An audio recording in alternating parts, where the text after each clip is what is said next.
Hello guys, magandang araw. So, ang content ko naman today is yung nag-try ako ng bago namang game aside from Year 4. So, based sa research ko, para rin daw siyang Year 4. And then,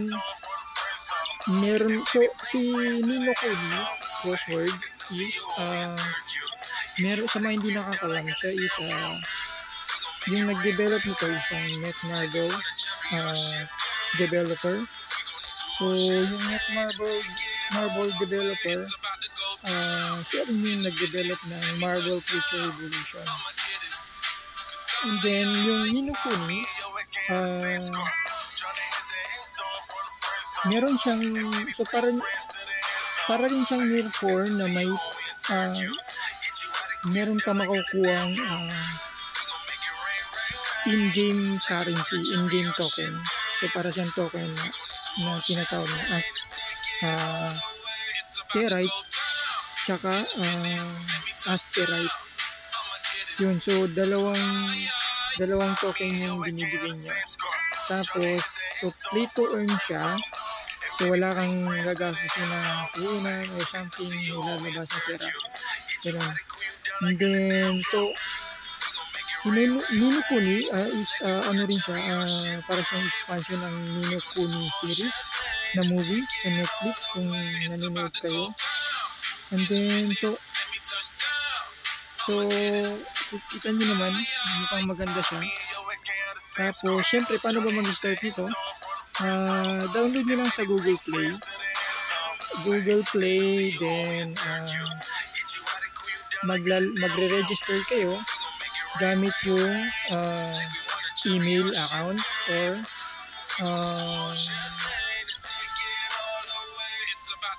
basta marami siyang pan-login.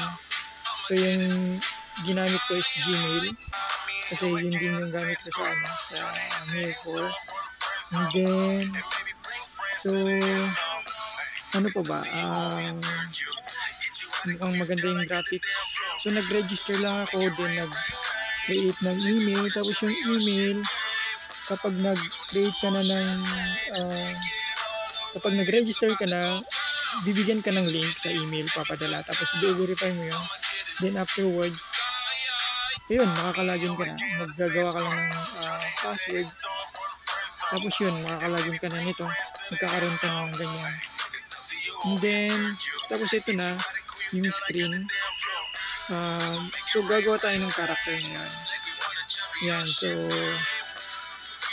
yan, nasa Aqua Capricorn. Tapos so game, gawa na tayo ng character. So based dito, meron daw 5 character dito sa na pwede kang gawin. Based sa mga napapanood ko na videos ng ibang naglaro na, merong 5 characters dito na pwede tayong gawin.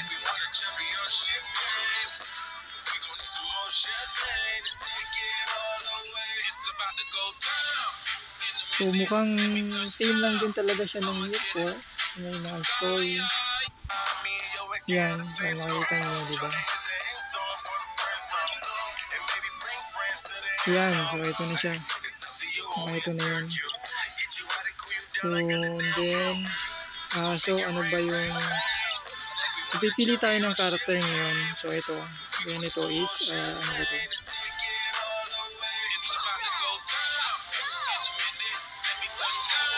So yung sa Year 4 ganun din, parang pipili ka lang din ng character, either sorcerer, Taoist, Arva, ganyan, warrior. So ito naman, meron siyang rogue. Tapos mukhang pwede mo rin i-customize yan. O pwede nga. So pwede siyang i-customize. Pero syempre sa atin, i-default lang natin, diba? So tingnan lang natin yung iba pang characters para makapag-proceed tayo sa ano. So yung syempre, yung pinaka-goal natin, dapat, ano ba yung goal natin? Ang goal ko is maka-level 35. Kasi parang level 30 to 35 parang nandun yung karamihan sa mga So parang para makapag-mina ka ng makakuha ka ng terite tsaka asterite, kailangan nasa ganung level ka eh. Parang level 30 to 35 kasi kailangan mong i-unlock yung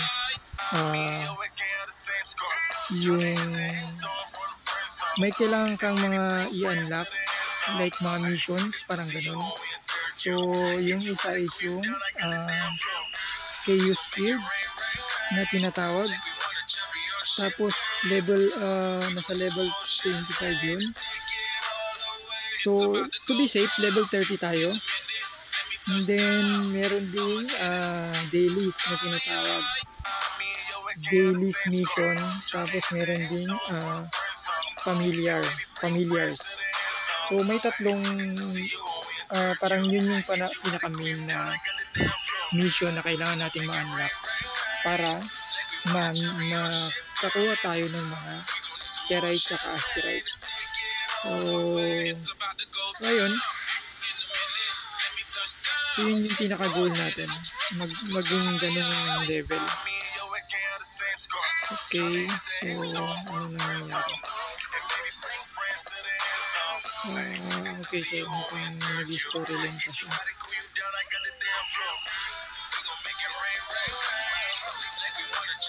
Tapos susundan lang natin yung mission afterwards kapag nakapag-create na tayo ng character. Mukhang same lang din siya lang. So yan, tap the screen to login. Yan.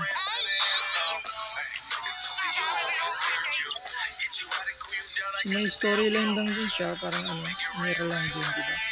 Bago ka naka-level 40 and up, kailangan mo yun ang sundan yung mga tap and drag the screen to E. Okay.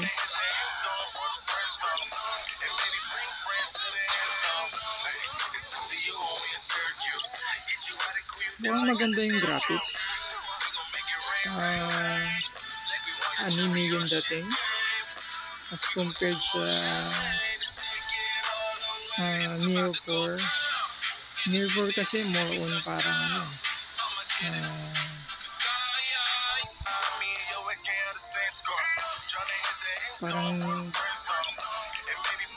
ito parang for kids talaga. Yung Neo 4 parang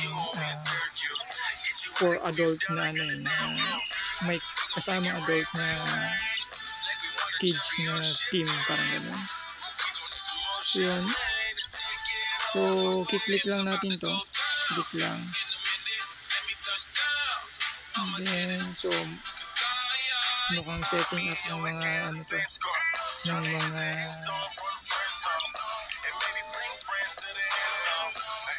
ayun. So pupunta tayo doon, merong so ganun din, parang near lang din na mag-ano ka, diba?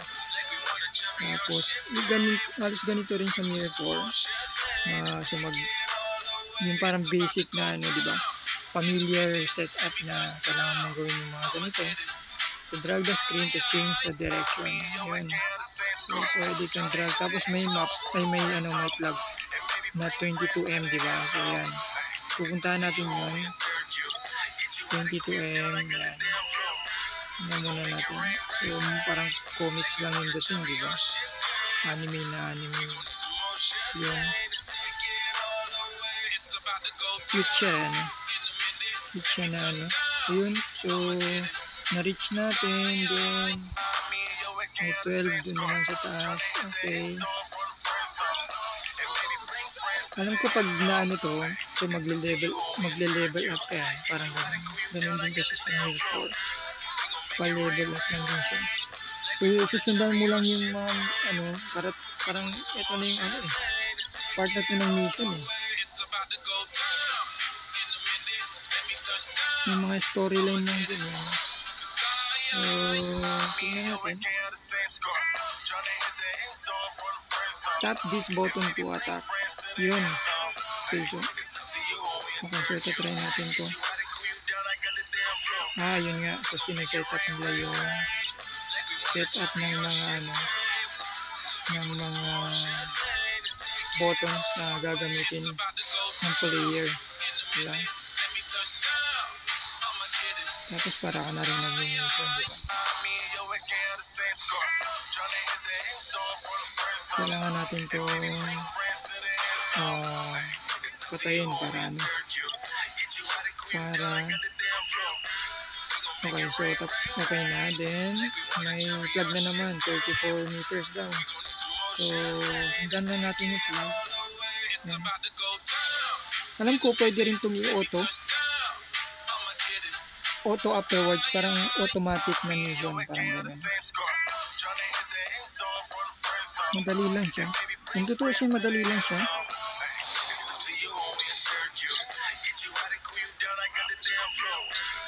Tsaka user friendly siya. So halos wala kang gagawin. Kasi tapos pwede kang magano sa mga storyline. So tingnan mo, what happened? Are you okay, Majesty? I'm surprised there's anyone there. Parang near yung dating, di ba? So yung sa mirror, parang ganun din, every step of the way kailangan mong may ganito, may storyline. So yung doon naman may princess na yung na parang ililigtas ka sa Mirror 4. So yung dito naman, so yun nga sabi ko kanina, extension siya ng Ni no Kuni series na movie. Diba? Although hindi ko pa napapanood yung Ni no Kuni na movie, so yun yung sabi nila sa ibang mga napapanood ko sa YouTube, ganyan, sa nababasa ko, ganyan. So tignan natin kung maganda siya. So maganda lang yung token talaga yung Ferrite tsaka Asterite. So yung Ferrite pala tsaka Asterite, pwede yung maano sa Marble Exchange. So ayun. So tignan natin kung paano nga ba ito. So first time ko yung natatry ko na mag Ni no Kuni.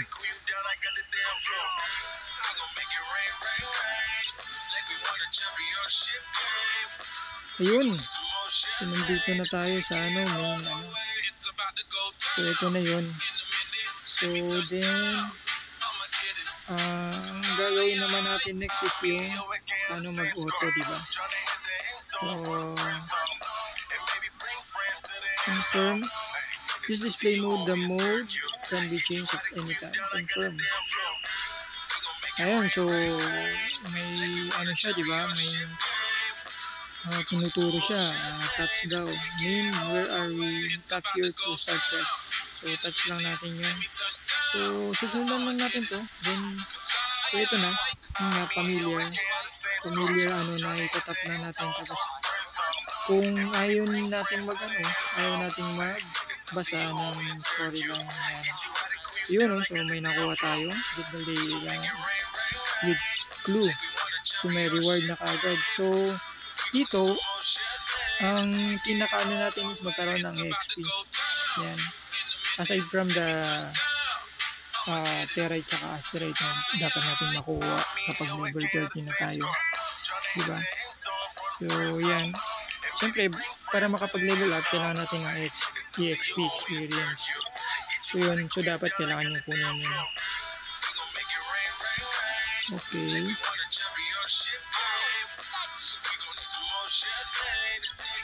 maganda yung graphics niya. Simple lang, simpleng graphics. Pero kung i-compare ko kay Mirror 4, mas maganda si Mirror 4 kasi kapag yung overlooking ka sa mga bundok-bundok, talagang makikita mo yung detail na yung mga graphics, yung niya, yung mga dahon, ganyan. Yung mountains, talagang detailed eh. Dito okay naman, simple lang. Yan. More on, parang pang kids talaga siya eh. Okay, so susundan lang natin siya. So naka-level 1 na pala ako. Okay. Siyempre, skip lang natin ng skip. Kung ayaw nyo magbasa, skip lang natin para mabilis yung leveling. So ito, I think naka-auto na siya. Naka-auto na to. Yan na yung auto na tinatawag. Parang sa mirror lang din. Yan. Tapos susundan na natin yung kung sino yung mukhang ano yung bear ba yan? Mukhang ano eh, Pikachu eh, parang ganun eh. Parang Pikachu, mga ano eh, mga Pokemon ba ito? Mga Pikachu na ano eh, mga maliliit na ano, na mga nilalang. Yan.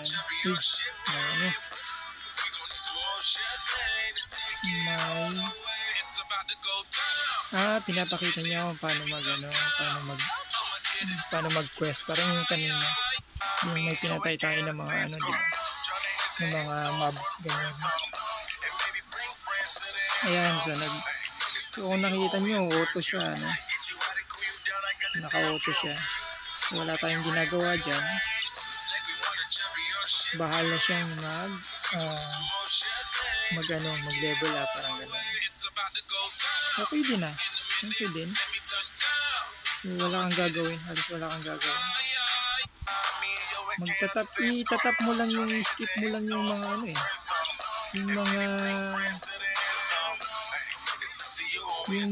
Yung storyline eh. Parang yun lang din. Kung ayaw nyo magbasa ng storyline. Minsan boring na rin, diba? Na masyadong skip mo na yung mga ganyan story. Lalo na kung nakapag G ka na ng ibang game. Yan. Diba? Skip mo na yung mga part na yun.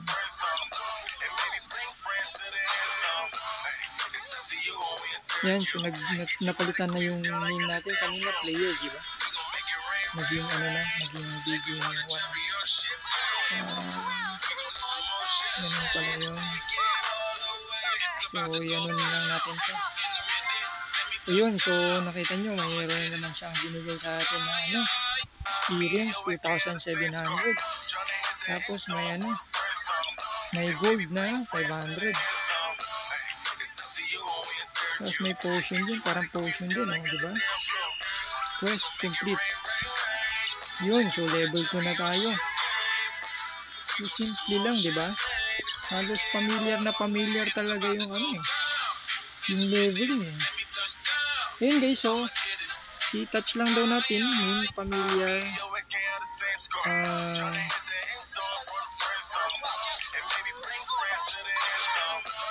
touch lang daw eh. Madali lang talaga siya. So kung bored na kayo sa ganyan. Ayun, so nakakuha kagad tayo ng diba?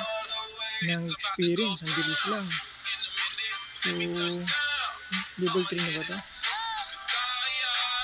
Hindi pa. So, nag-quest ulit siya.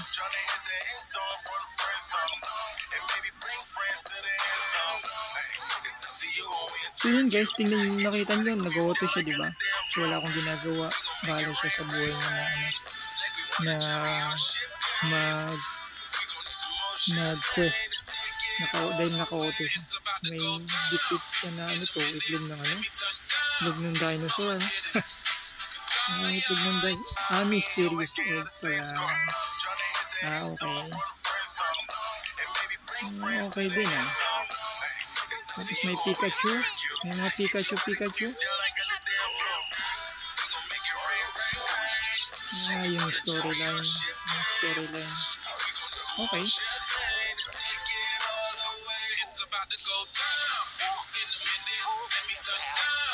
So, ganun lang. So, ganun lang siya. Madali lang pala. So, ayun nga guys. I think dito na lang muna. Tutuloy ko na lang yung quest. So, mukhang madali lang siya. Ang kailangan nyo lang talaga is, siyempre, download yung app sa Google Play. Then, or kung ayaw naman, PC version. Wala pa akong PC version kasi kaka-download ko pa lang. Then, kailangan nyo na email. Tapos yung magre-register kayo sa pag na-download nyo na, para nasa almost 5 GB yata yung download ng app nito. Tapos magre-register kayo, create kayo ng account. Tapos password. Tapos mag-send siya ng link na verification sa email. Tapos i-verify nyo lang yun, yung account na kinreate nyo. Tapos yun na, makakalagi na kayo dito. Ayun, so I think yun lang yung pinaka-basic na ano ko ngayon. After kong ma-download yung Nino Kuni. And iti-try kong i-update kayo guys sa mga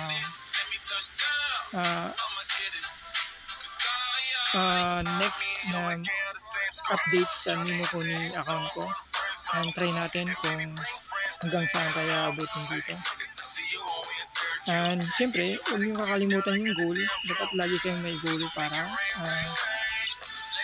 hindi kayo para magpupush kayo naman na ma-achieve nyo yung level up na tinatawag. Ayun guys, so hanggang dito na lang. And see you around. Bye-bye.